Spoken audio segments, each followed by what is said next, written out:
Didn't see that coming. The mayor of Wyandotte County calls it quits. Plus, amid the new rumours that the Chiefs and Royals are considering a move to Johnson County, Missouri Governor Mike Parsons says he'll have a deal in place before he leaves office. But that's just a few weeks away. Has he run out of time? And is the Steamboat Arabia Museum about to sink? The new plans to turn the attraction into a boutique hotel. Those stories and the rest of the week's news straight ahead.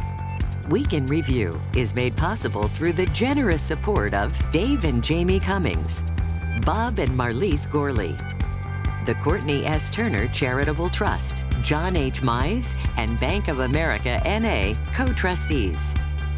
The Francis Family Foundation through the discretionary fund of David and Janice Francis. And by viewers like you. Thank you.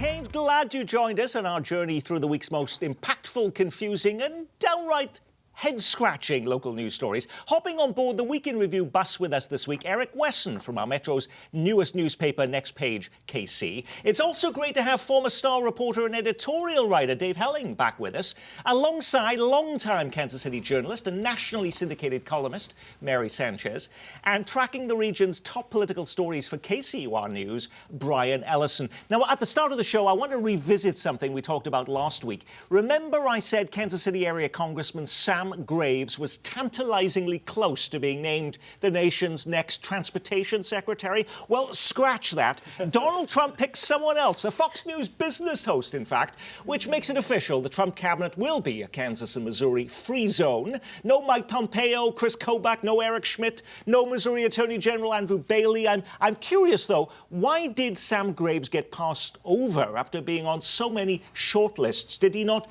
genuflect enough? Sam Graves was never going to be appointed to a Trump administration post. Even though they were asking him about it. Here's why.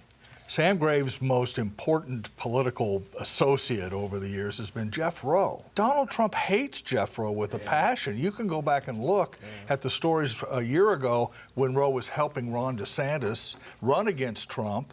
And Trump World was telling Republicans don't even get within 50 yards of Jeff Rowe. So it was almost impossible to see how that animus toward Rowe would not transfer to Graves and some position in the Trump cabinet. And this is now going to kill our World Cup plans because he was supposed to be the savior of that. He could be bringing lots of money to us because transportation is still the big vexing headache. Transportation is a big vexing headache, but as far as like the Trump administration goes, you could kind of sort of count Marco Rubio. He went to college for 1 year in Northwest Missouri, which is where Jeff Rowe actually is for, at Tarkio College until it closed on a football scholarship.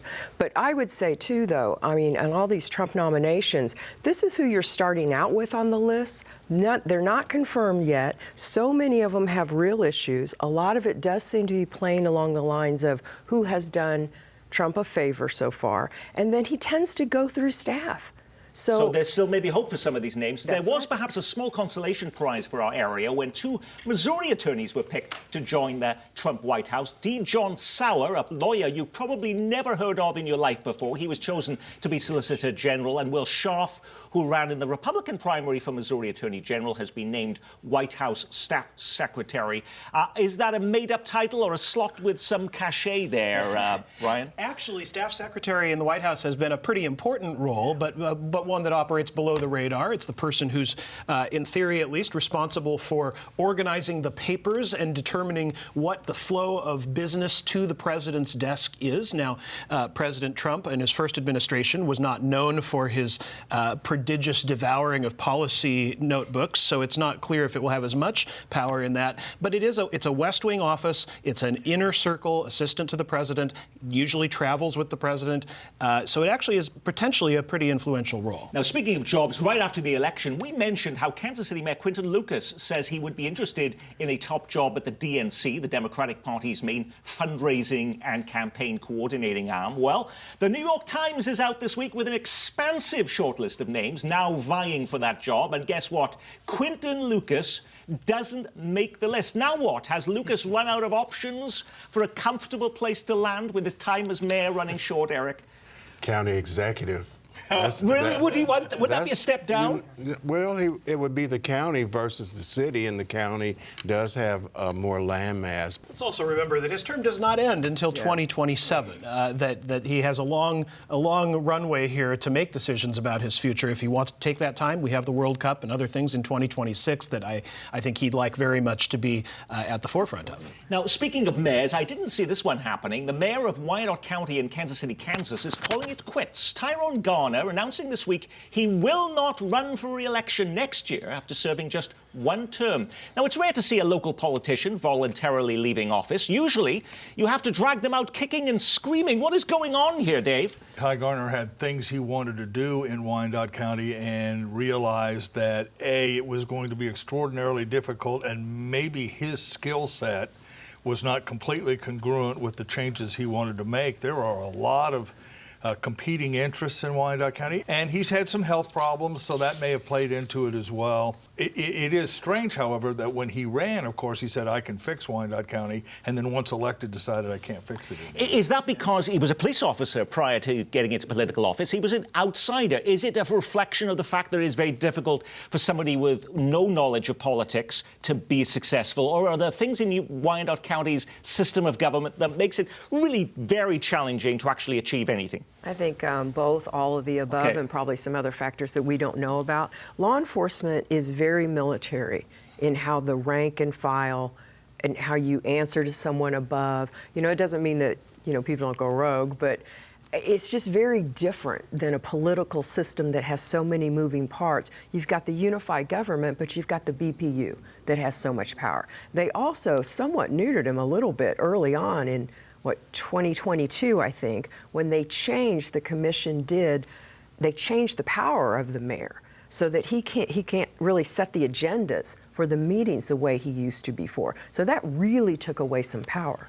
And Eric, it was an interesting story in the Star back in August with him. They did an interview and he said some spectacular things, including he was terrified in his job. There were so many questionable things happening. He was worried. And at one point he says he may have had the title of mayor, but he felt like he was in the middle of a lake in a boat and there was no way to row it. Some people whisper that his position over there was just a glorified gopher. And plus, he does have some health issues. Yes. He was gone for like 6 months dealing with the health issues. And this is, you know, this election now for a person who's going to be the next mayor of Wyandotte County takes place in November. That's less than a year, so there's going to be a lot of scrambling going on behind the scenes. And I don't know that there are obvious successors. I don't know that folks had been angling for the position. The build-up... David Alvey might fancy getting back in the role of Mark Holland again. And he only beat Alvey by a few hundred votes, so it was very close. Keep in mind is, I think in about 2 or 3 weeks, Roger Golubski goes on trial in Wyandotte County for a generation of corruption in the police department in Kansas City, Kansas, and Tyrone Garner had some connection to some of that at some time. And he may have some concern that the testimony in that trial will expose things in the police department that they've tried to hide for many, many, many years, and that may have played a role as well. So when is the last time you heard any stories in the news about the Kansas City, Missouri School District? For most of my time here, the district has been a punchline to a bad joke with a revolving door of superintendents, plummeting enrollment, and one problem after another. But guess what? Have we failed to update the story after decades of kids and their parents fleeing the district? Kansas City Schools just reported a surprising new development. Enrollment is up for the 3rd year in a row. We may still be plagued by crime in Kansas City, but can we finally take the Kansas City School District off our unsolved problems list, Eric? We should be able to. And they announced their bond plan this week. Seems very supportive. My only real concern with that bond issue is it's going to be on the same ballot as the safety tax for the city, and I just don't see people in that area passing 2 taxes. I just don't. I did see in the reporting, though, Mary, that they haven't passed a bond election in Kansas City since 1967. That's 57 years. Now they're asking for about $500 million to fix up schools and classrooms. Why would this be different? One thing, and one big factor may shift this quite a bit, and that is that the 9 charters are also in on getting some of that money. And so their population base, those parents, that brings a whole different kind of demographic to the voting around the Kansas City School District. And frankly, I'm with Eric. Like, I was just at Paseo High School. I think a lot of the district's critics haven't even stepped in a school. Right. If in decades, if ever. Right. There are so many children there, and that growth is largely from children who are U.S. born of immigrant parents. And so that's a whole other population. It's almost like it mirrors the United States. I mean, it's population growth. Those children deserve a solid, good education in schools that have air conditioning, that have good, resources. This is for building and maintenance is what the bond would be. And Nick, the district is accredited now. So that means that they are moving in the right direction on the terms of education. And just to put it into perspective, the last time they had a bond passed, there was a thing called penny candy. We remember that for those of us that are old enough. Dave, I'm sure, remembers it. Yeah, Dave's old enough. But they had penny candy then. And Martin Luther King was still alive in 1967 when they passed it. So that's a long time ago. I have to say, Mary mentions the growth in the students coming in are actually from English language learners. In fact, 2/3 are English language learners from families coming from Honduras to Tanzania. So couldn't some voters, Brian, look at that and say, why are you asking me to pay $200 more in my property taxes just to fund schooling for immigrants? Wouldn't that be a case that would be made in that election? I think that's what the district has to worry about. The current electoral environment is not exactly favorable to immigrants and to efforts to support immigrants. I think it's also not a small bond. The average $200,000 home will pay $230 more in taxes. You're going to need a lot of support from people who have homes that are worth a lot more than $200,000. I think the philanthropic community of Kansas City is going to have to get behind the campaign if it's going to be successful and treat this as a philanthropic campaign that needs to pass for the better good of the community. Watch any town hall meeting with local leaders talking about violent crime in Kansas City. Within the first few minutes, you'll hear that guns are the problem and how they can't do anything about it. Well, Jackson County has decided to go it alone and pass a new law that goes into effect immediately, banning residents under the age of 21 from possessing guns or ammunition. What's fascinating is that Jackson County Executive Frank White vetoed the measure. That's puzzling to some of our viewers, especially as White is a longtime Democrat. Wouldn't you think he'd be all in on reining in guns? What are we not seeing? His stated concern was that he thought that the measure was unconstitutional in the sense that it was against the state law, is really what he said. He is probably right that there will be state legislators who will certainly go after this, and it might be challenged in the courts. And by challenging in the courts, that would cost the county a lot of money in legal fees. Yet Jackson County, Eric, is about to lose $70 million in unspent COVID cash because Frank White and the legislature can't agree on how to spend it. Problem number 999 when you drive in front of the county. But yeah, I think it is an interesting conversation to have as far as gun control. But what I found interesting with County Executive White's comments was he was talking about hunting. And where do we hunt in Jackson County? Maybe Grain Valley or some of those areas. But I thought that was interesting. But he is correct. It is going to be unconstitutional to be able to implement that. And it's going to cost them some money legally if the state So it was more of a after. performative measure than something that's actually going to happen. Yeah, it brings up the conversation because there's no other way to talk about guns in Jackson County unless you start taxing bullets or those kind of things. Now, while White is still at loggerheads with county lawmakers on everything from property taxes to how to spend that COVID cash, sometimes they can work together. Case in point, they've just agreed to sell a portion of county land so Kansas City can build a brand new jail. It'll be on the ballot for voters to decide in April. So what are we talking about here? Another sales tax to lock up lower-level criminals at a time when the city has no place to hold them, Mary? Well, I think you're already feeling a lot of pushback on this. Well, what is the pushback to it? They don't want more people being incarcerated? They don't want more incarceration. Yeah. And law enforcement will even tell you, there are so many of the issues that really trouble people that you cannot like arrest your way out of this. That often comes up with homelessness, addiction problems. There's going to be some real changes at municipal court coming down the line to try and help people more with addictions and mental health. Some reorganization is about to happen. So there's that, but yet at the same time, you have all this crime of cars and, a new prosecutor coming in. So I think there's time to have this larger conversation to get people on board about what do you really need to be managing that. When law enforcement arrests someone and it's pre-trial, where do they go if they have a violent, charge against them? That's the issue. Is it a done deal that's on the April ballot? Yes, it's a done deal. But it brings you back to the conversation about the $70 million and where some of the legislatures want to put the money into programming, crime prevention programming, giving money to nonprofits for some of the work that they're doing. So this week you had a stalemate with those legislators that wanted to do that didn't go to the meeting, so they didn't have a quorum to talk about what to do with the $70 million. And then you've got the county executive vetoing what they want to do with the money, which is to put it out into the community. So it's just, I think that's problem number 998 when you talk about the things that are going on in Jackson County. Really, it's turning into a circus. Yes, but we still have a few more weeks left of the year, so we can't top the 1,000 list of problems by the end of the year with you, Eric. All right, now it's a story that simply won't go away. The rumours continue this week over a possible plan by the Royals to move to Kansas, and more specifically at the former Sprint campus across from Town Center Plaza in Overland Park. But hold the front page. Is Missouri Governor Mike Parson about to ride to the rescue? This week, Missouri's outgoing chief executive says he's still hopeful he can strike a deal with the Chiefs and the Royals before he leaves office on January 13th. That's ambitious. We've got Thanksgiving and Christmas in that stretch. Dave, has Parson left it too late? Yeah, it's going to be very, very difficult. It's very complicated. There are lots of moving parts. And Nick, the thing that viewers need to keep in mind is we are talking about an enormous amount of money.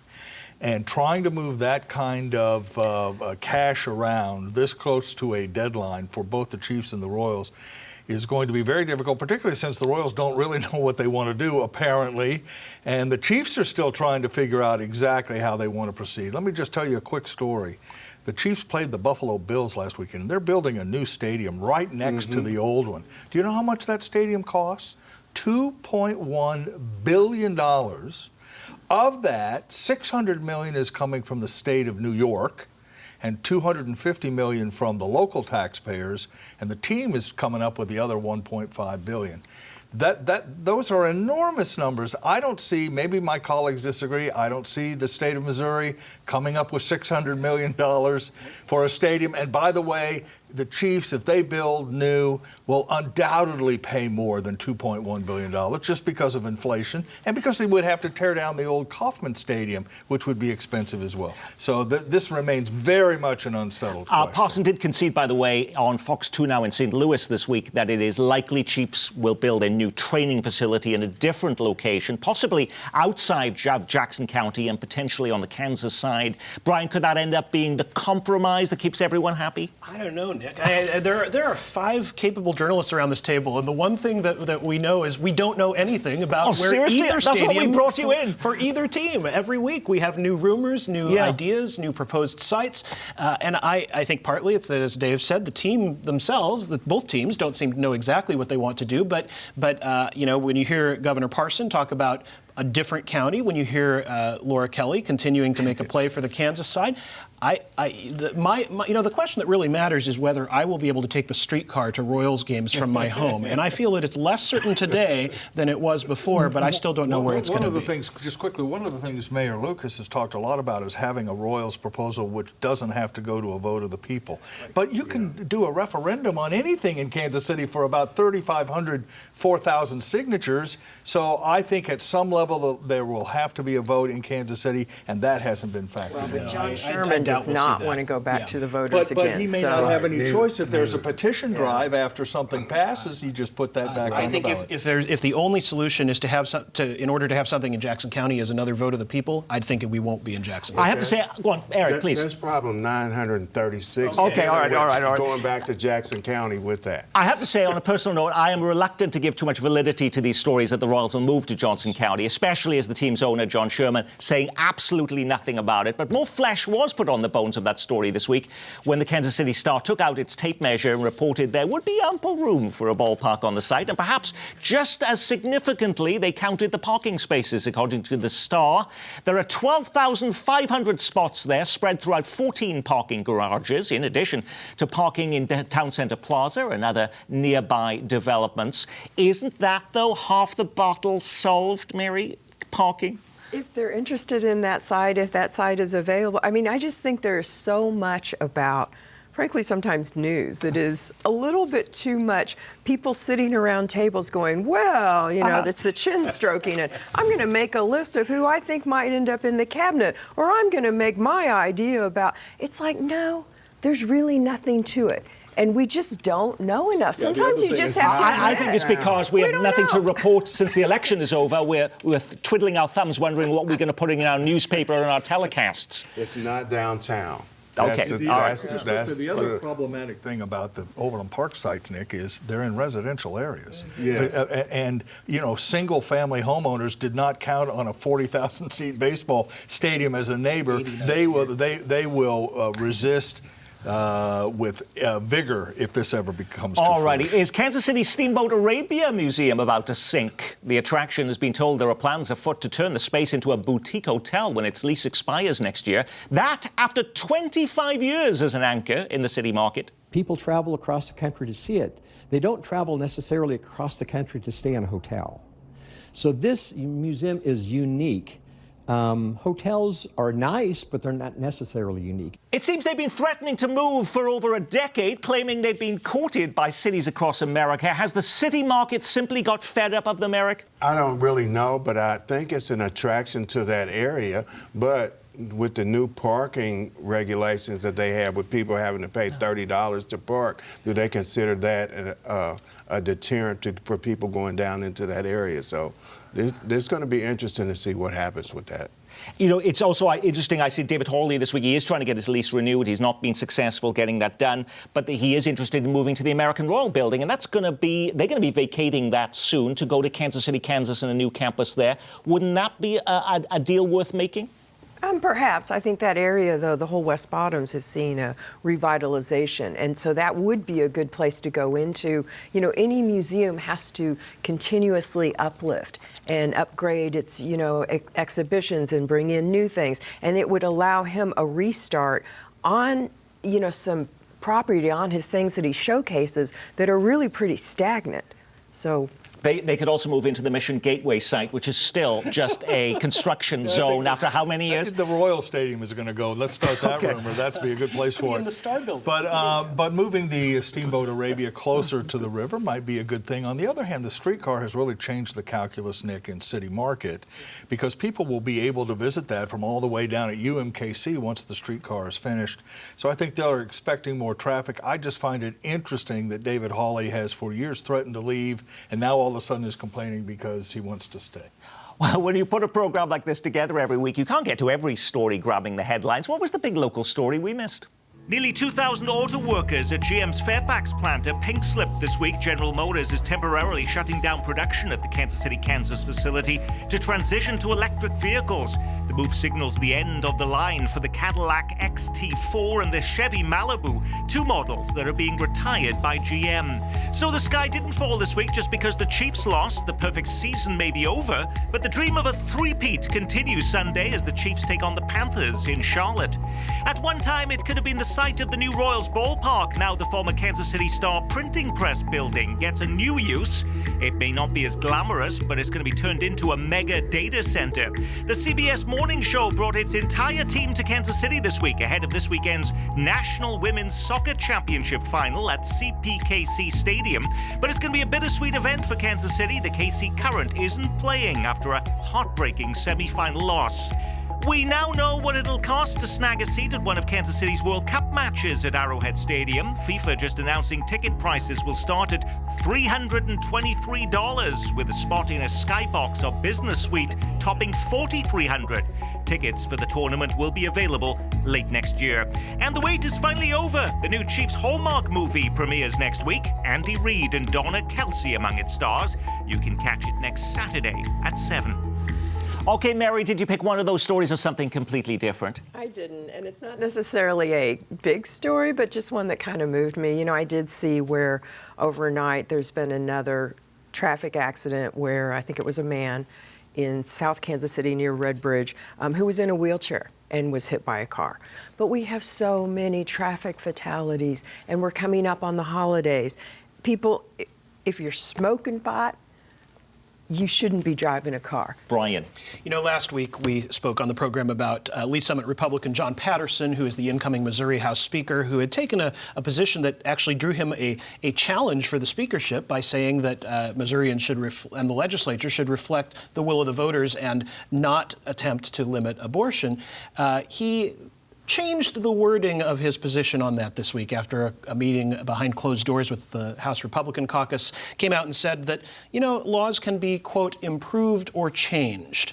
I don't know if that will change the substance of what he allows to go forward, but I do think we're seeing the impact of Republicans having continued supermajority control in Jeff City. Dave. National Public Radio, NPR, has a fascinating story on its webpage this week, which talks about the shift of voters in 2024 to the right, except Kansas. That will increase the pressure on Laura Kelly to run for the Senate in 2026 Whoa. against Roger Marshall, because I think Democrats believe that however it's happening, when you combine Johnson County being a little more blue, with the rest of the outstate shifting that way a little bit, that a Democrat with a good resume might have a chance. Wow, that's an interesting prediction there. And on that, we will say our week has been reviewed thanks to Mary Sanchez from the Tribune News Service and Eric Wesson from Next Page KC. KCY's Brian Ellison and news icon Dave Helling. And I'm Nick Haynes. There's no show next week because of Thanksgiving, and I know you're going to be disappointed, but we're heading into our holiday membership drive. Hey, it's what pays the bills around here. We'll see you back here in a few weeks. From all of us here at Kansas City PBS, be well, keep calm, and carry on.